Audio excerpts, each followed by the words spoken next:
ये कहानी उस वक्त से शुरू होती है जब जेनेट पहली बार क्वांटम रेल में फंस गई थी। वो अपने आसपास की चीजों को देखकर बहुत घबरा रही होती है कि तभी कुछ क्रिएचर्स उनके ऊपर हमला कर देते हैं। वो उनके हमले से खुद को बचाने की कोशिश कर ही रही थी कि उसे वहाँ पर एक और आदमी दिखाई देता है जो उससे पूछ रहा था कि वो लोग कहाँ पर हैं। ये आदमी होता है कैंग द कॉन्करर। अब कहानी यहाँ से शिफ्ट होती है और हम अपने हीरो स्कॉट यानी कि एंट मैन को देखते हैं। जब से वो एवेंजर में शामिल हुआ था लोग उसे जानने लगे थे।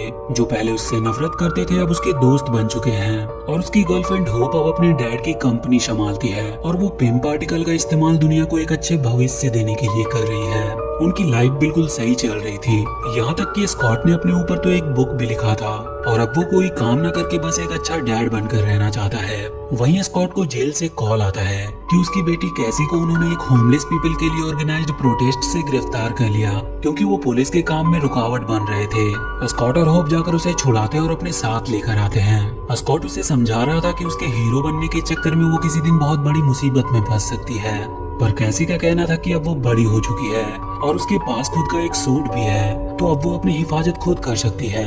यहाँ पर स्कॉट को पहली बार पता चलता है कि कैसी के पास भी एंटमैन का सूट है जिसे होप ने उसे दिया है। आगे हम उन लोगों को हैंक और जेनेट के साथ लंच करते हुए देखते हैं। वो सब अब साथ ही रहते थे, जहाँ कैसी हैंक और होप के साथ मिलकर क्वांटम रेल्म के बारे में और जानने की कोशिश कर रही है। हैंक स्कॉट को दिखाता है कि उसने एंट्स के ऊपर कुछ और भी काम करना शुरू कर दिया है। वो सारे एंट्स खुद ब खुद हैंक के मुताबिक कुछ भी बिल्ड कर सकते थे। वहीं कैसी भी सबको बताती है कि उसने एक डिवाइस बनाया है जिससे वो क्वांटम रेल्म के बारे में और अच्छे से जान सकते हैं। लेकिन इस बात से जेनेट जरा भी खुश नहीं थी क्योंकि उसने अपनी जिंदगी के 30 साल वहाँ बिताए थे और उसे पता था कि क्वांटम रेल्म कितना खतरनाक साबित हो सकता है। लेकिन कैसी उनसे कहती है कि उन्हें क्वांटम रेल्म के बारे में जानने के लिए वहाँ जाने की कोई जरूरत नहीं, वो अपने डिवाइस की मदद से यहीं पे रहकर वहाँ के बारे में जान सकते हैं। उसका वो डिवाइस एक रेडियो सिग्नल क्वांटम रेल्म में भेजता है और वहाँ से फिर वो सारा डेटा कलेक्ट करके उन्हें दिखाया जाता है। लेकिन रेडियो सिग्नल की बात सुनते ही जेनेट घबराने लगती है और वो तुरंत ही उससे वो डिवाइस को बंद करने को कहती है और खुद ही जाकर उसे बंद कर देती है। लेकिन तभी वो डिवाइस फिर से ऑन हो जाता है और वो वहाँ की सारी चीजों को अपने अंदर खींचने लगता है, जिसकी वजह से वो भी उसी के अंदर सभी क्वांटम रेल्म में चले जाते हैं। साथ ही हैंक के वो एंट्स भी उनके साथ अंदर आ गए थे।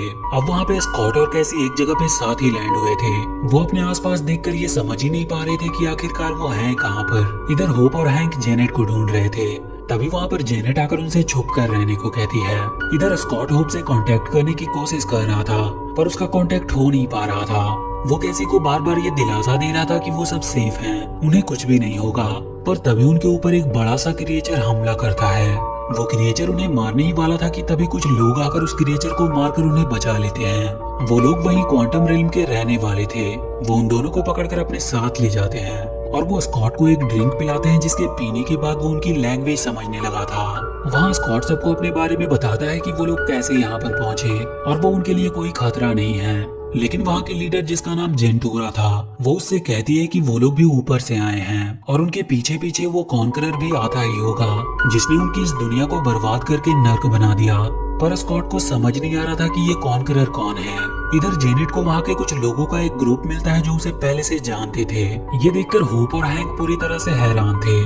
वो उन लोगों को एक क्रिएचर देता है जिन पर वो सवारी कर सकते थे। वो तीनों उस पे सवार होकर एक जगह पे पहुंचते हैं जहाँ जेनेट हैंक और होप को भी वो ड्रिंक पिलाती है, जिसकी वजह से वो भी वहाँ के लोगों की लैंग्वेज को समझने लगे। वहाँ वो अपने एक पुराने दोस्त क्राइलर से मिलकर वहाँ से बाहर जाने में उसकी मदद मांगती है क्योंकि उस आदमी के साथ मिलकर जेनेट ने कॉन्करर के खिलाफ जंग किया था और वो लोग वहाँ के रिबेलियन कहलाते थे।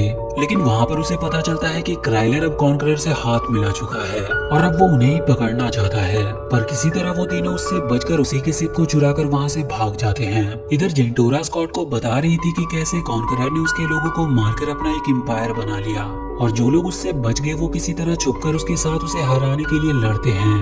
पर तभी अचानक से कॉन्करर के लोग उनके ऊपर हमला कर देते हैं क्योंकि उन्हें उनके बारे में अब पता चल चुका था। वो सब लोग उनकी आर्मी से अब लड़ने लगे। लेकिन तभी कैसी देखती है कि जेंटोरा को वो लोग पकड़ने वाले हैं तो वो बिना कुछ सोचे ही उसकी मदद करने चली जाती है क्योंकि उसका सूट उसके पास ही था।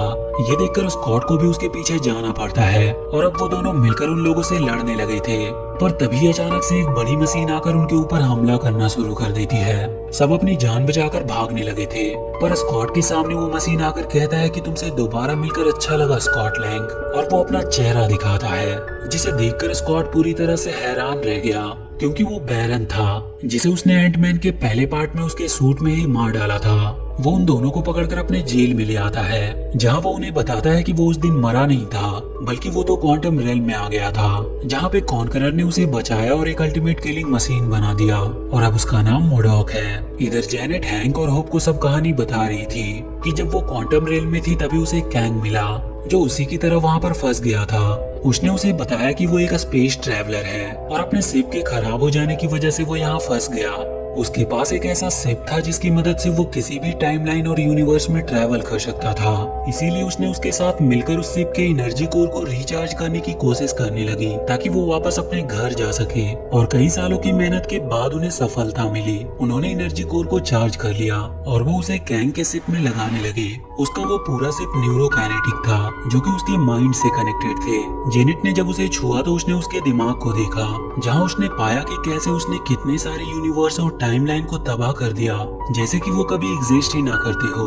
और वो क्वांटम रेल में फंसा नहीं था, बल्कि किसी ने उसे वहाँ पर फंसाया था ताकि वो बाहर आकर और भी यूनिवर्स को तबाह न कर सके। पर उसका शिप अब फिर से एक्टिवेट हो चुका था और उसने अपना सूट भी हासिल कर लिया था। वो जेनेट से कहता है कि वो उसके घर पहुंचा देगा और उसके प्लेनेट को भी वो कभी खत्म नहीं करेगा, पर जेनेट को ये मंजूर नहीं था और वो उस एनर्जी कोर को लेकर वहाँ से भागने लगी। लेकिन कैंग के पास अब उसका सूट आ चुका था, जिसकी वजह से वो उससे ज्यादा दूर भाग नहीं सकती थी, और इसीलिए उसने उस एनर्जी कोर को अपने पिम डिस्क की मदद से बहुत ही बड़ा कर देती है, जिसकी वजह से अब कैंग उसके कोर तक पहुंच नहीं सकता था और हमेशा के लिए वो वहाँ पर फंस चुका था। लेकिन अब उसके पास उसका सूट था और उसने अपने टेक्नोलॉजी की मदद से वहीं पे अपना एक एम्पायर बना लिया। सालों तक जेनेट वहीं पे छुपकर उससे लड़ती रही, जब तक कि हैंक ने वहाँ पर आकर उसे बचाना लिया और घर ना लेकर आ गया। पर वो वापस आकर भी इसी गिल्ट में थी कि वो क्वांटम रेल में एक मॉन्स्टर को जगाकर वहाँ से खुद भाग आई। होप उससे कहती है कि अब वो साथ मिलकर उसे एनर्जी कोर लेने से रोकेंगे और वो तीनों निकल पड़ते हैं उस कोर की तलाश में। इधर कैंग स्कॉट को उसकी बेटी को मारने की धमकी देकर ये मनवा लेता है कि वो जाकर उस जगह से एनर्जी कोर लेकर आएगा। स्कॉट उस कोर को लेने के लिए चला जाता है, पर वो जैसे ही वहाँ के सेंटर तक पहुँचता है उसे कुछ अजीब सी फीलिंग होने लगती है। वो देखता है कि उसके जैसे ही कई सारे लोग बनते जा रहे हैं। उसे कुछ भी समझ नहीं आ रहा था।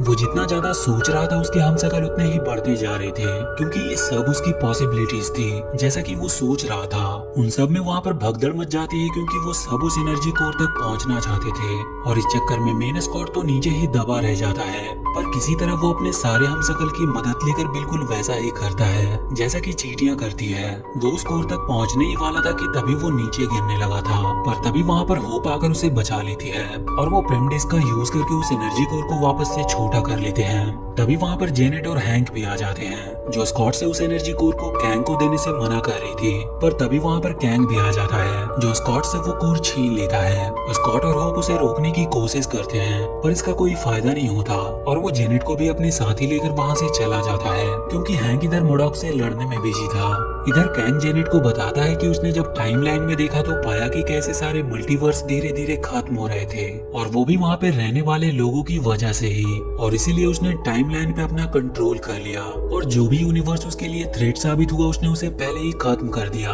उसने अपने सारे वेरिएंट्स को भी मार डाला। इसमें भले ही उसने क्यों ना ट्रिलियंस लोगों को मारा हो, पर इन सबसे उसे कोई फर्क नहीं पड़ता। इधर स्कॉट और होप के पास हैंक आता है, जिसके साथ उसके एंड्स थे, जो कि अब काफी बड़े बड़े लग रहे थे। वो बताता है कि इन चींटियों ने इस क्वांटम रेल में कई सालों को एक मिनट्स में बिताया है और ये अपने इंटेलिजेंस की मदद से और भी एडवांस होते गए, और फाइनली उन चींटियों ने ही उसे ढूंढ निकाला। वहीं कैसी को जब वहाँ के गार्ड्स ले जा रहे थे तो वो उन्हें मारकर जेल में बंद जेंटूरा को छुड़ा लेती है। उसके बाद जेंटूरा उससे कहती है कि उसे अपने लोगों को ये मैसेज देना होगा कि वो सब कैंग के टावर पर एक साथ हमला करे तो वो कैंग को हरा सकते हैं। कैसी किसी तरह वहाँ के सिस्टम को हैक करके सबको ये मैसेज देती है कि वो लोग टावर के अंदर हैं और वहाँ के लोगों को टावर पर हमला करने के लिए मोटिवेट करती है। स्कॉट भी ये सुन रहा था और वो सब भी अब टावर की तरफ बढ़ने लगते हैं, लेकिन कैंग अब अपने पूरे एम्पायर के साथ ही वहाँ से भागने की फिराक में था।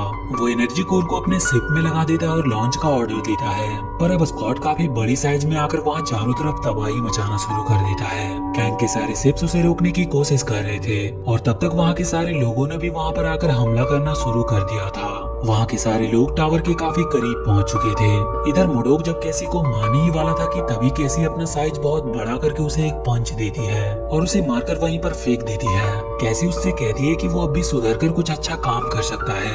इधर कैंग का शिप अब टेक ऑफ करने ही वाला था लेकिन स्कॉट के एक झटके से वो पूरी शिप टूट जाती है, जिसकी वजह से कैंग अब बाहर आ चुका था और वो वहाँ के लोगों को मारना शुरू कर देता है। उसके सामने कोई भी टेक नहीं पा रहा था, यहाँ तक कि स्कॉट भी उसके हमले को झेल नहीं पा रहा था। वो स्कॉट से कहता है कि उसे पता नहीं कि उसने कितने सारे यूनिवर्स को खत्म किया है और साथ ही कितने सारे एवेंजर्स को उसने मार गिराया है। पर तभी वहाँ पर वो बड़ी बड़ी एंट्स आती है जिसे हैंक लेकर आया था। वो सारे एंट्स कैंग के ऊपर हमला कर देते हैं। वो इतने ज्यादा थे कि कैंग के लिए उसे रोक पाना मुश्किल हो रहा था। उसने अपने चारों तरफ एक शील्ड बना लिया था कि वो उनसे बच सके, लेकिन तभी अचानक से उसके ऊपर मुडॉक का हमला होता है, जिसकी वजह से वो शील्ड टूट जाती है और सारे एंट्स उस पर टूट पड़ते हैं और साथ ही मुडॉक की भी वहीं पर मौत हो जाती है। तभी जेनेट उन्हें बताती है कि वो जल्दी से टावर में आ जाए क्योंकि वो वापस जा सकते हैं, लेकिन उनके पास अब ज्यादा टाइम नहीं। वो सब जल्दी से टावर के अंदर पहुंचते हैं। वहाँ पे जेनेट ने उस एनर्जी कोर का इस्तेमाल करके एक पोर्टल बनाया था, जिससे होकर वो सभी वापस जाने लगे। लेकिन सभी के जाने के बाद स्कॉट के ऊपर कैंग का हमला होता है और वो उसे मारने लगता है। वो उसे मारकर खुद ही उस पोर्टल के थ्रू बाहर जाना चाहता था, लेकिन स्कॉट अपने पिमडिस की मदद से एक बार फिर से उस एनर्जी कोर को डिस्ट्रॉय करने लगता है। ये देखकर कैंग जल्दी से वहाँ से बाहर निकलने की कोशिश करने लगता है, लेकिन जैसे ही वो पोर्टल से बाहर निकलने वाला था उसके सामने होप आ जाती है और वो उसे मारकर उसे एनर्जी कोर के पास फेंक देती है, जिसके फटते ही वहीं पर उसकी मौत हो जाती है और साथ ही अब वो पोर्टल भी बंद हो चुका था।